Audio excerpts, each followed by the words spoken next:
All right, can you hear me? Yes. Okay, cool. Consultant.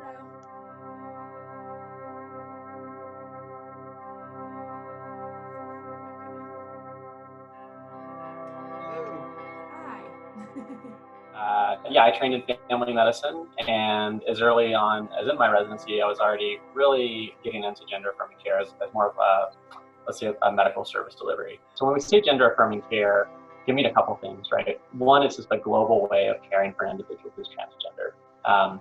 So that can be, acknowledging them appropriately, using the name that they go by if it happens to be different from what's on their ID or the legal name, using pronouns which they go by. That general sense of having a compassionate and empathic care, regardless of what you're doing, whether it's blood pressure, diabetes, or HRT. Now, HRT, so it stands for hormone replacement therapy. Very common term we use to talk about prescribing medications, which most commonly are hormones, to affirm one's gender, so to bring them physically and emotionally in line with how they identify. HRT isn't a part of the trans journey for every trans person, but for some people it is, and it doesn't validate a trans identity. There's no right dosage. It's really different for every person. Right now in the United States, there's a handful of LGBT care providers who are competent in gender affirming care.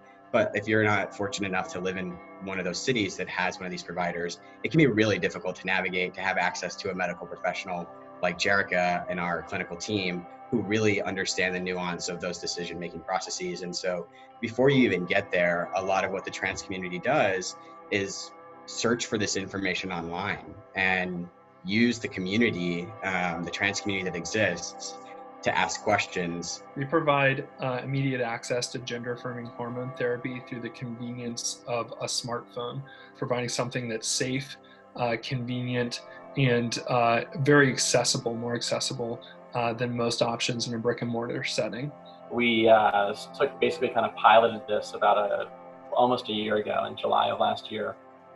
Talked to community members, we talked to stakeholders, we talked to our patients, and kept getting the feedback that this is desperately needed. Moving to a new state, changing your work, losing your insurance coverage, all of those things create an enormous amount of pressure or tension around how you're going to continue HRT. And so, a service like Plume, which removes the connection, so to speak, between insurance, employment, and gender affirming care, I think is something that's really powerful for the trans community. 26% of trans people, when they do seek care in a physician's environment, in a doctor's office, are either discriminated against or refuse care based on their gender identity. Nearly 30% actually delay care entirely for fear of that discrimination. And of those that do manage to find a clinic where they're able to see a physician, many physicians are unfamiliar with gender-affirming hormone therapy. In fact, 50% of the trans community states that they have trained their doctor how to care for them. So this landscape of access is so challenging.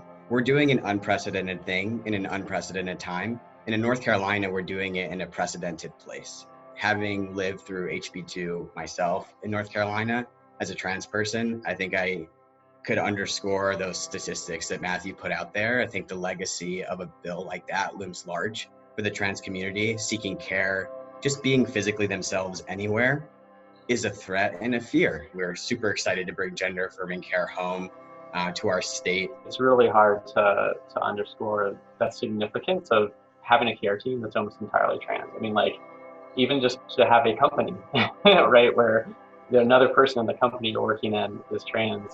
The community itself is incredibly powerful and incredibly well-connected, and has deserved care for a long time. And there's been an army of folks who have worked to do that.